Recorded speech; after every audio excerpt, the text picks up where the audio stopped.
on l'a dit, comme des tranches de vie, seraient sans doute fascinés par les vidéos numérisées par le phare. C'est le Fonds audiovisuel de recherche de Charente-Maritime.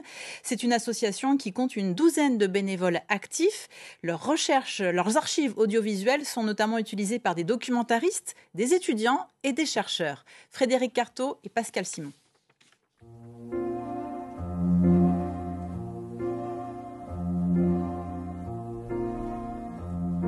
Le phare a commencé il y a maintenant 26 ans à collecter des images anciennes parce qu'on en avait assez en fait lorsqu'on avait des documentaires à faire d'aller courir chercher des images à droite à gauche et on s'est dit mais pourquoi pas en fait collecter nous-mêmes les images patrimoniales du territoire.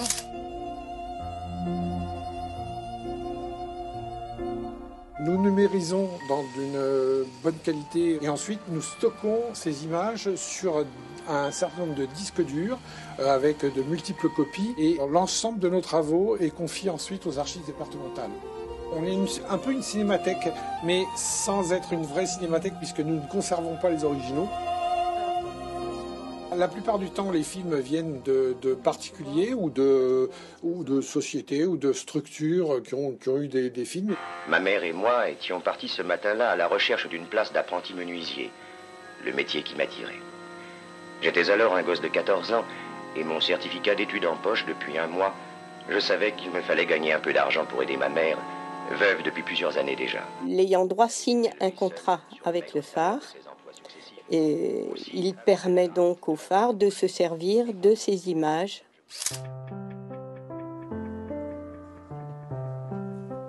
Toutes les images que j'ai récupérées de ma famille, tout ce que je sais, j'avais encore un peu de famille qui pouvait me dater certaines choses.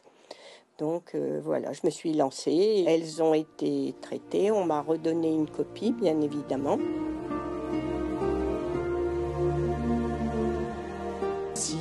Les films ont un intérêt patrimonial global, on les numérise. Même des images familiales ont un intérêt patrimonial important, sociologique.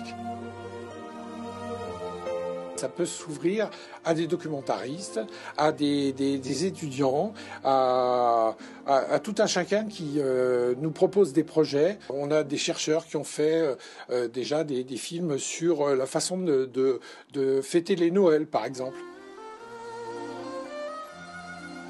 Globalement, on a une bonne douzaine de personnes qui sont vraiment actives dans l'association. Ça consiste à la fois à numériser des photos, à les indexer, parce que c'est forcément important d'indexer toutes les photos, sinon on ne sait pas ce qu'on a.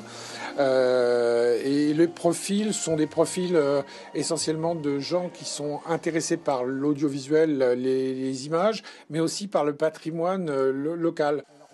Je suis responsable des activités éducatives et culturelles de l'association.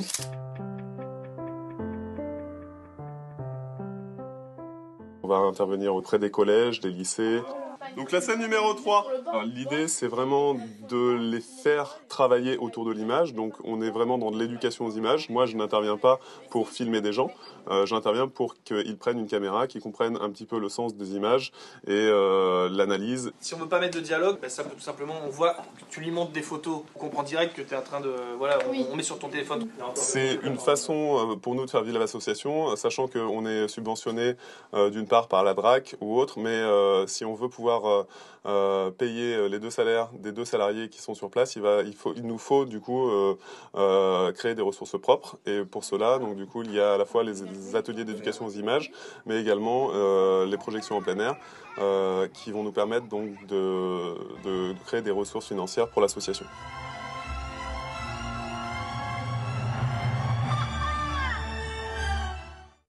Voilà, place maintenant à l'actualité en France et à l'étranger. Et on commence